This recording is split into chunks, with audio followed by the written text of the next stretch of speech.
पूरा देश जानता है। युवाओं, आप सब जानते हो कि इसका पहले एपिसेंटर मध्य प्रदेश हुआ करता था, वहां पे 40-50 लोगों की हत्या हुई थी। ये तब शुरू हुआ था। आप जानते हो कि गुजरात में, उत्तर प्रदेश में और मध्य प्रदेश में इन चीजों का एपिसेंटर है। और आप ये भी जानते हो कि बीजेपी के लोग कहते हैं कि हमारी लेबोरेटरी मध्य प्रदेश और गुजरात है। तो लेबोरेटरी से यह काम शुरू हुआ है और अब यह काम देश में फैल रहा है और आपका इससे नुकसान हो रहा है। जब तक यह रिवर्स नहीं किया जाएगा, जब तक हिंदुस्तान के इंस्टीट्यूशंस इनके हाथों से नहीं छीने जाएंगे और इफेक्टिव, ऑनेस्ट, इम्पार्शियल लोगों के हाथ में नहीं जाएंगे, तब तक ये होता रहेगा। और मैं आपको बता रहा हूं, जब तक बीजेपी रहेगी ये बढ़ता जाएगा। जब सरकार पूरी तरीके से सतर्क है, संवेदनशील है,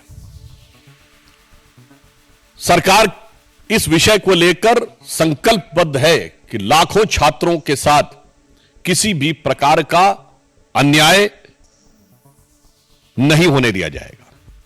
इसके लिए सरकार के मन में संवेदनशीलता भी है और सारी परिस्थितियों के ऊपर गहराई से नजर रखने की सतर्कता भी है। और इसमें जो जो लोग संलिप्त पाए जाएंगे उनके विरुद्ध कार्रवाई में कठोरता भी होगी। परंतु यह विषय सर्वोच्च न्यायालय में विचाराधीन है, तो सरकार अपने उस संवैधानिक दायित्व को भी भली बात ही समझती है कि जो जो न्यायालय का निर्देश होगा उसके अनुसार जो भी प्रभावी कार्रवाई होगी वह सरकार करने के लिए पूर्णतः संकल्पबद्ध है।